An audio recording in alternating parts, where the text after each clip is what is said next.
ಎಲ್ಲರಿಗೂ ನಮಸ್ಕಾರ.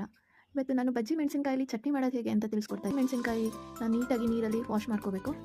ಚೆನ್ನಾಗಿ ಎಲ್ಲ ತೊಳ್ಕೊಂಡು ಎತ್ತಿಟ್ಕೋಬೇಕು. ನಂತರ ಇದ್ರದ್ದು ಸಣ್ಣದಾಗಿ ಕಟ್ ಮಾಡ್ಕೋಬೇಕು. 1-2 ಸ್ಪೂನ್ ಎಣ್ಣೆ ಹಾಕೊತಾ ಇದ್ದೀನಿ.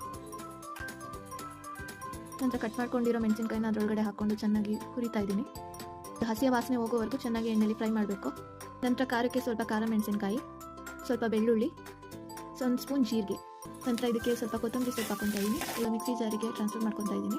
ಸ್ವಲ್ಪ ಹುಣಸೆಹಣ್ಣು, ಸ್ವಲ್ಪ ಉಪ್ಪು, ಸ್ವಲ್ಪ ನೀರು ಎಲ್ಲನೂ ಹಾಕ್ಕೊಂಡು ನೋಡಿ ಈ ಥರ ಸ್ವಲ್ಪ ಸಾಸಿವೆ, ಸ್ವಲ್ಪ ಜೀರಿಗೆ, ನಂತರ ಸ್ವಲ್ಪ ಕಡಲೆಬೇಳೆ ಹಾಕ್ಕೊಂಡು ಚೆನ್ನಾಗಿ ಒಗ್ಗರಣೆ ಮಾಡ್ಕೊತಾ ಇದ್ದೀನಿ.